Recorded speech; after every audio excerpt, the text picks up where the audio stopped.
Kusimaha Gudoomiyaha Gobolka Shabeellada Dhexe ahna Gudoomiye ku-xigeenka siyaasadda gobolka Shabeellada Dhexe Maxamed Cabdi Sheekh Xandow ayaa ka hadlay fatahaadihii uu sameeyay Webiga Shabeelle. Waxa uu sheegay in ay howlo dayactir ah ka socoto tuulooyinka u dhexeeya Mahadaay iyo Mandheere. Waxa uu intaasi ku daray hadalkiisa in ay ku dadaalayaan inaysan soo laaban fatahaadaha uu sameeyay Webiga Shabeelle.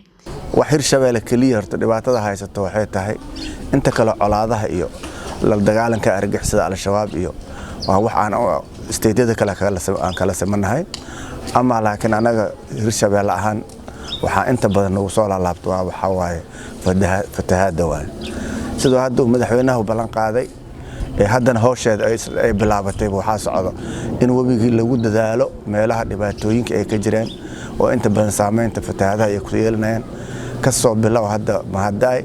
ilaa iyo meel la leeyahay Mandheere inta u dhaxayso meel walba shaqo ka socoto meelaha kalena waa la rajeynayaa inay shaqadooda bilaaban doonto marka waxaan rajeynaynaa ummadana iyada waxa la rabaa moogtaa tuulada biyaha markaas ka baxayeen tuulo walba in iyada lagu xisaabtamo maalin dhawad hadda waxaan isugu yeeray dhammaan gudiyadii tuulooyinka oo dhan waxaan u sheegnay cid waliba cid ay soo yaani tuulo walba tuulada kale inta u dhaxayso inay ka adkaato iyada wixii ka batan ee maamulka la soo socodsiiso waana isla garanay insha Allah waxaan rajeynaynaa inay mardaba fatahaadaha nagu soo laaban doonaan. Dhaga kale Gudoomiye ku-xigeenka siyaasadda gobolka Shabeellada Dhexe ayaa sheegay in fatahaadaha aysan iska imaan balse ay keentay in Webiga Shabeelle aan muddo dheer lagu sameynin wax dayactir ah. laakiin webiga waxa keenayo fatahaada iyada iska imaanin webiga dayactirkiisi muddo 30 sano ku dhawaada wax dayactir rasmi aan helin iyo dadkii oo maxay ahayto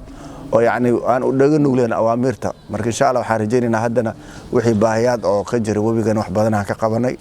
waxa kalena waa dhameystirayna ummadan waa baraarujinay ilaahay idinkaas waxaan rajeynaynaa fatahaadaha inay nagu soo laaban xaqiiqdii fatahaadan waa xilli aad muddo 4 sano ku dhawaada cid dalag soo go'ay ee beerteeda biyo aysan ka galin waa yartahay hadii kale inta badan dadku way saameysay fatahaada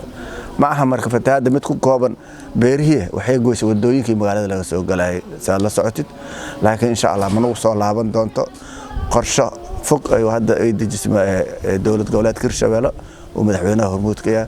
qorshaas fog marka waxaan rajeynaynaa in xal waara laga helo sidii mardab ku soo laaban fatahaada haduu Ilaahay yiraahdo. Xamdi Mataan, Hirshabeelle TV, Jowhar.